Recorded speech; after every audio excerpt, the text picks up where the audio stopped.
é um tema preocupante, é um tema que particularmente, quando chegou ao escritório, me chamou muita atenção em função das particularidades, né, das questões circunstanciais do que estava acontecendo. Eu fui Sim. procurado, na verdade, por um pai para ajudar a filha, que estava respondendo um procedimento criminal já, né, um procedimento do Juizado da Infância e da Juventude a respeito de uma intenção que ela tinha de provocar um massacre, né, na escola onde ela estudava. Sim. Então, eu como pai, né, de 2 crianças, a minha noiva tem outras 2 crianças, né, resolvi fazer esse atendimento para prestar atenção e depois buscar alguns esclarecimentos, entender o que acontece com esse tipo de criança, para desenvolver esses intentos, né, para desenvolver esse sentimento de ferir, né, inclusive na situação específica, a menina ela queria inclusive ferir os próprios pais. Sim, não, é interessante a gente conversar sobre isso, e no bate-papo que eu tive com o Papa, o Dr.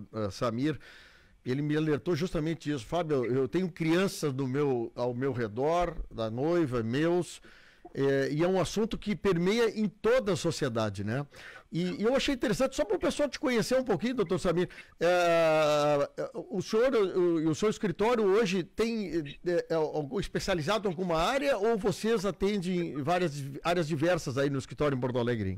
Não, na verdade, só fazendo uma apresentação, né? Eu sou advogado aqui de Porto Alegre, né? Venho de uma família do direito, né? Meu pai é desembargador aposentado, tem uma irmã defensora pública, tem outra irmã que trabalha no Ministério Público, e o nosso escritório hoje ele é um escritório focado na questão penal, tá? Sim. Um penal empresarial, né? Um penal um pouco mais elaborado, digamos assim.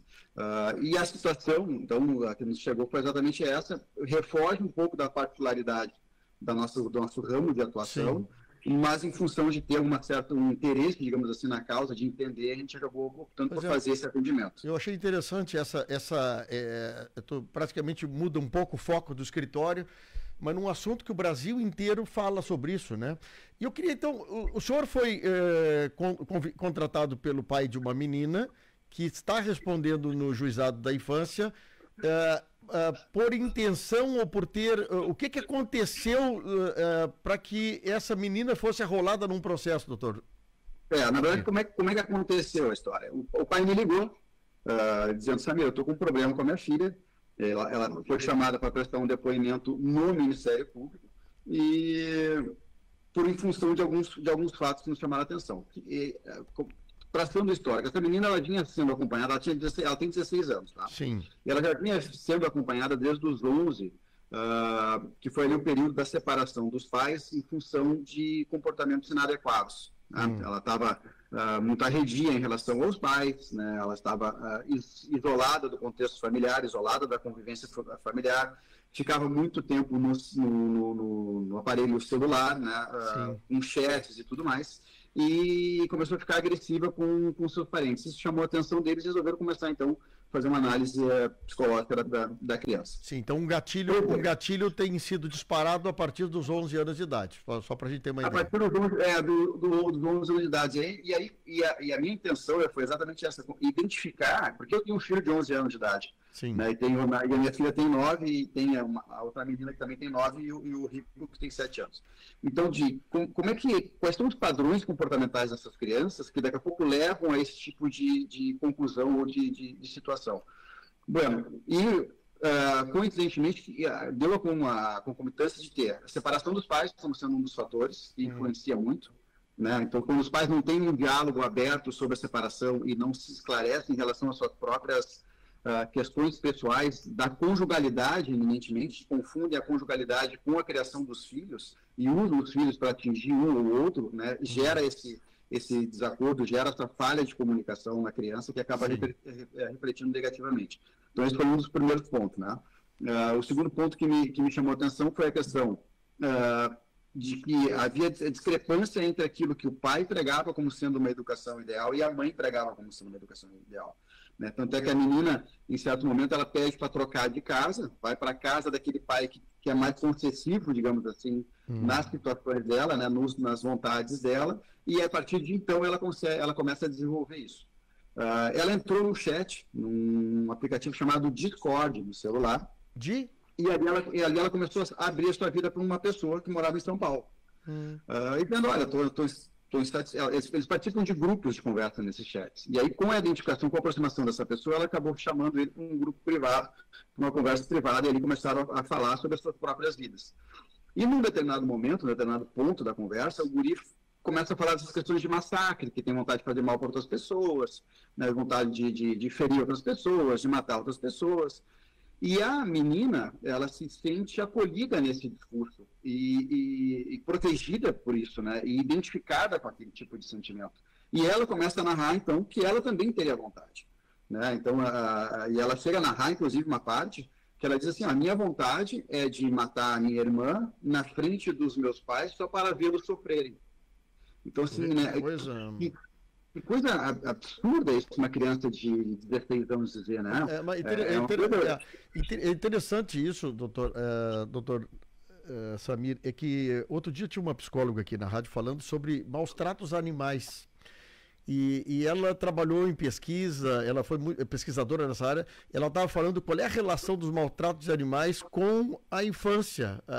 Quer dizer, nós estamos tendo um outro caso agora, que teve o gatilho inicial numa separação mal resolvida e que daqui a pouco ela se sente órfã dessas conversas, desses assuntos, e através de um chat ela se sente aderida. Quer dizer, ela nem imaginava isso, mas ela começa a refletir sobre esse assunto dado por uma pessoa estranha dizendo que tinha que machucar alguém. Tu vê que é legal a gente tentar entender como é que se inicia o processo. Exatamente, porque quando ela procurou essa pessoa, ela se entendeu acolhida, né? Ela foi acolhida naquilo. Tanto é que a partir do momento em que ele dá atenção para ela, que ele fantasia a respeito das situações que ela narra, ela começa a se abrir, né? Talvez num diálogo que ela não conseguisse ter com os pais dentro de casa. Em que pese, volto a dizer, não era o caso dos pais serem desatentos à filha, tá? Não é isso.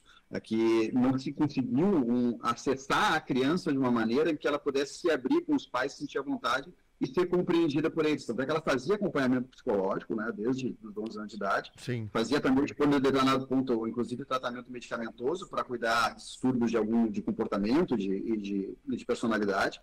Então, ela sempre teve um acompanhamento. O que faltou, efetivamente, talvez, seja um link com os pais, de se sentir acolhida, de se sentir protegida, de se sentir segura para poder externalizar aqueles sentimentos que estavam dentro dela. Certo. E como então chega a investigação nessa menina? Como é que chega agora isso? E aí é uma questão interessante, porque foram os próprios pais que fizeram a denúncia.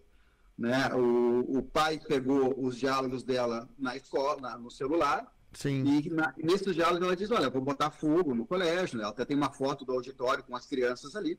E ela dizendo, olha, vou queimar todos eles. E eles pegam, então, esse diálogo e levam para a escola. Olha só, a gente tem um dever, vocês, né, de informar essa situação, porque, afinal de contas, nossa filha estuda nessa instituição, então a gente está trazendo a vocês essa narrativa. E a escola, então, leva isso a conhecimento do Ministério Público, esse tem o dever legal, né, de fazer, de adotar esse procedimento, e aí o Ministério Público instaura, então, um procedimento no Juizado da Infância e Juventude para fazer a investigação a respeito dos fatos que estavam ali, né? Ela estaria sendo investigada pelo delito de ameaça, no caso. Sim, olha, um ponto importantíssimo o senhor está dizendo aqui. Os próprios pais abrem a denúncia. Exato. Eu fico imaginando assim, né? Quem tem uma criança nessa idade, daqui a pouco, bom, eu vou expor, quer dizer, eu vou, ao invés de proteger a filha, ele protege, mas de outra forma. Ele denuncia para cessar esse entusiasmo vindo de um terceiro para que ela cometa um delito, né? Ela expõe a filha num processo. Achei interessante, e é uma atitude interessante dos pais, né, doutor? Não, uma atitude louvável e uma atitude que deve ter sido muito difícil para eles terem tomado, né? Eu imagino eu levando, né, o meu filho para prestar depoimento no Ministério Público a respeito de uma atitude que ele tenha tomado dessa natureza. Mas, claro, ao mesmo tempo que se revela uma preocupação dentro daquilo que já era o histórico da família. Era uma família efetivamente muito preocupada com essa criança e que compreendeu naquele momento que não tinha, por meios próprios, como adotar alguma postura, tomar algum procedimento que evitasse que ela levasse a termo aqueles intentos que ela tinha. Então, é um senso de responsabilidade absurdo, né? É uma atitude louvável dos pais, efetivamente, de fazer a denúncia e de acompanharem a menina, inclusive, no depoimento do Ministério Público. Sim, então aí é aberto, a escola, obviamente, relata isso ao Ministério Público, abre-se o processo e o que desdobra a partir de então, doutor Nassif? Então, foi feita uma audiência com a menina na presença dos pais, em que o Ministério Público, exatamente por entender que ela estava sofrendo um acompanhamento psicológico, que eles inclusive mudaram o tratamento, contrataram uma outra profissional para fazer uma avaliação psicocognitiva da criança, eles fizeram, é como se fosse um acordo, olha, vocês estão tomando as atitudes que nós deveríamos tomar, não é o caso de internar ou levar adiante esse processo, nós vamos ficar investigando, fiscalizando, na verdade, os tratamentos que vocês estão administrando para essa criança por 6 meses, e se for o caso, depois a gente siga o processo, porque a gente vê que a situação efetivamente foi tomada com alguma solução ou com alguma coisa que vai evitar efetivamente que ela leve a termo isso. Tá, o seu escritório entra nesse processo a partir da abertura dessa investigação pelo Ministério Público, é isso? Sim, o nosso escritório ele foi chamado para acompanhar essa criança e fazer, né, o acompanhamento dela nessa audiência com o Ministério Público, onde a gente tomou, então, essa decisão. Tá, mas agora a segunda parte, o senhor recebendo essa informação, estando junto nesse preparo, há uma necessidade de pressão, agora não sei se a palavra certa é essa, de pressão, inclusive do senhor como advogado dessa menina, de fazer com que a investigação tente chegar nas pessoas que estavam induzindo o crime. A intenção é essa, em proteger essa menina de não ter mais o contato e, obviamente, enquadrar o cara que estava criando esse problema. Sim, esse cidadão, ele mora em São Paulo, tá?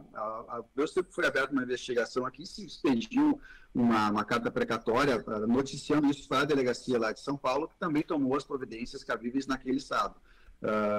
E é interessante até para te ver como era o grau de organização deles, que a menina emprestaria, inclusive, um moletom da escola para o rapaz poder entrar no colégio sem ser percebido ou sem ser abordado pelos seguranças. Então, para te ver que efetivamente era uma situação bem grave, né, e bem palpável de que pudesse acontecer. E ela iria, o que estava sendo manipulado é que ela e esse cara fariam um ataque na escola, é isso? Faria um ataque na escola. A intenção dela seria colocar fogo no auditório. Seria esse a intenção seria esse o ato praticado, né? Sim. Bom, deixa eu lhe perguntar uma coisa assim, já mais, até dentro do possível, o senhor me ajudar aí com a sua cliente, com a família, né?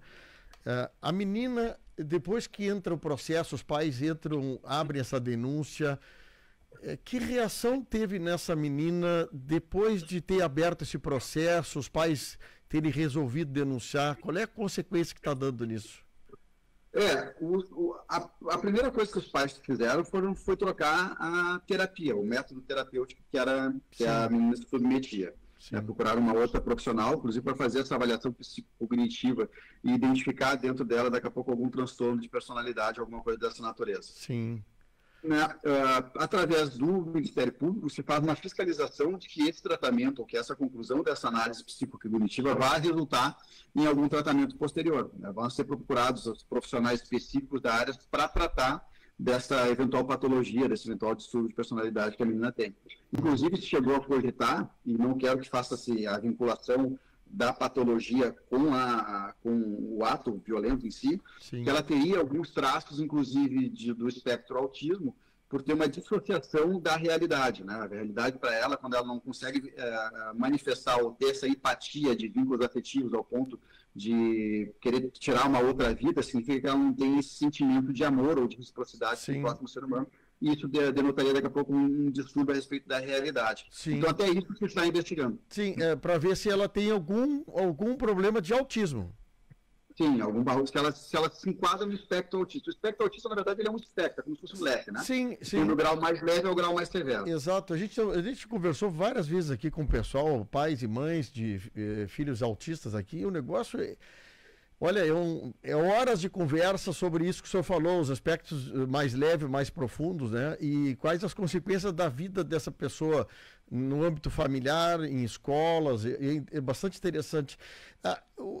Essa menina teve, antes desse processo, problemas dentro da escola, assim, brigar, coisas mais sérias? Sim, ou ela nunca... teve. Isso foi um outro sinal identificador, tá? Que me chamou bastante atenção, que é a falta de rendimento escolar e a isolação, o isolamento social dentro da escola também. Isolamento. Ela era uma menina isolada dentro do colégio, ela desinteressada pelas matérias, né? Ela chegou a trocar de escola, inclusive, em função de que já estava rodada num determinado ano da escola que ela frequentava, e foi para um outro colégio.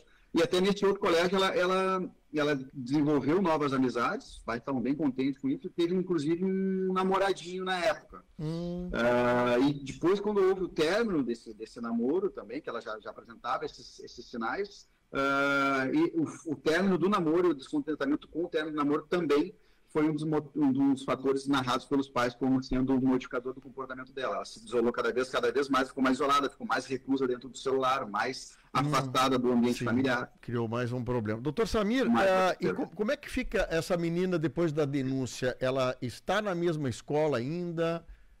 Troca de escola? Como é que ficou, hein? Olha, eu não te falei, eu fui contratado para fazer a questão dessa audiência específica com o Ministério Público, né? Depois disso se promoveu, então, a questão da fiscalização do Ministério Público, mas certamente os pais, acho que até por uma questão de cautela, de proteção da menor e da escola, fizeram a remoção dela para uma outra instituição. Pois é, que coisa interessante, né? E são assuntos que se desdobram depois desse choque de a gente ver coisas acontecendo ali em Blumenau mesmo, né? Ela é moradora no Rio Grande do Sul ou é em outro estado? Essa tua aqui? Não, ela é moradora aqui do Rio Grande do Sul. Rio Grande do Sul. Isso vai desdobrar provavelmente na investigação. O senhor não sabe o que aconteceu com a pessoa investigada lá em São Paulo, ainda não tem conhecimento? Não tenho conhecimento. Não tenho conhecimento, porque é outra competência, né? outra jurisdição, então não tem como influenciar lá. Daqui a pouco o mesmo sedutor também estaria fazendo esse tipo de trabalho com outras crianças, né?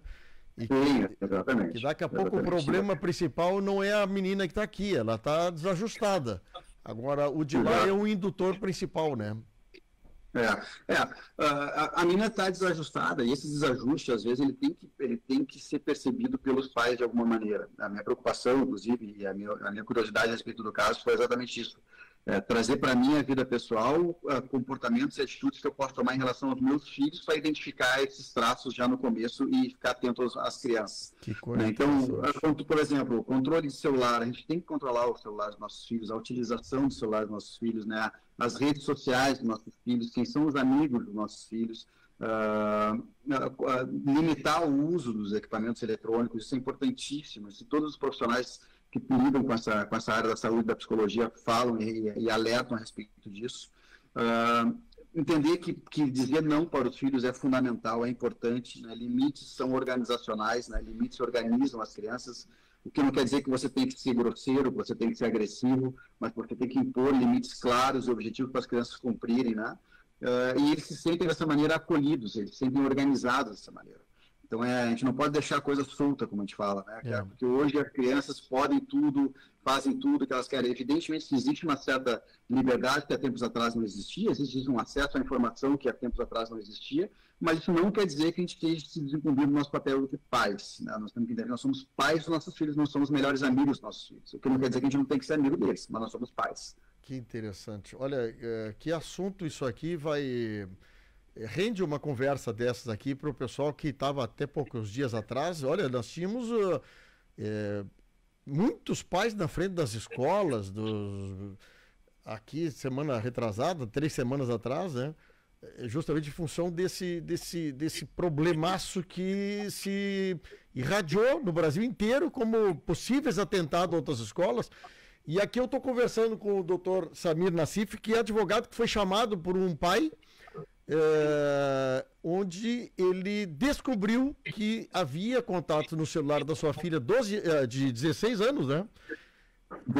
16 anos, e aí então se busca uma história um pouco mais para trás da idade dela, se faz a denúncia na escola e a escola então promove a denúncia junto ao Ministério Público para iniciar uma investigação.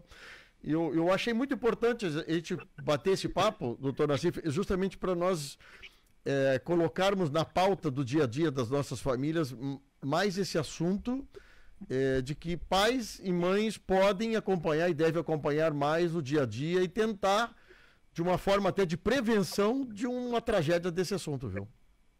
Exatamente. Tudo começou, na verdade, pelo 20 de abril, né, que se comemorava o aniversário daquele massacre de Columbine, nos Estados Unidos, em que dois adolescentes entraram numa escola, promoveram um massacre e acabaram se suicidando depois. Então, né, até te revelo que em relação aos meus filhos me trouxeram essa informação, porque eles têm aparelho celular, e os dois falaram para mim, olha, pai, tu viu que dia 20 vai ter massacre? Como assim? Não, tá aqui, ó, no TikTok, tem um cara falando, não sei o que mais. E eu procurei a escola, inclusive, né? Falei assim, olha, estão sabendo de alguma coisa, estão monitorando isso, e a escola efetivamente estava monitorando isso, né? Estava monitorando a respeito desses movimentos no dia 20 de setembro, 20 de abril, e que efetivamente tiveram alguns massacres que se concluíram, né? Não se noticia isso para a imprensa, exatamente porque os envolvidos, eles erguem esse troféu de quanto mais imprensa, mais divulgação midiática se tem, mais sucesso tiveram nas suas empreitadas, mas houveram efetivamente vários ataques que foram levados à investigação, que levaram inclusive umas mortes de algumas crianças, né, pelo Brasil afora.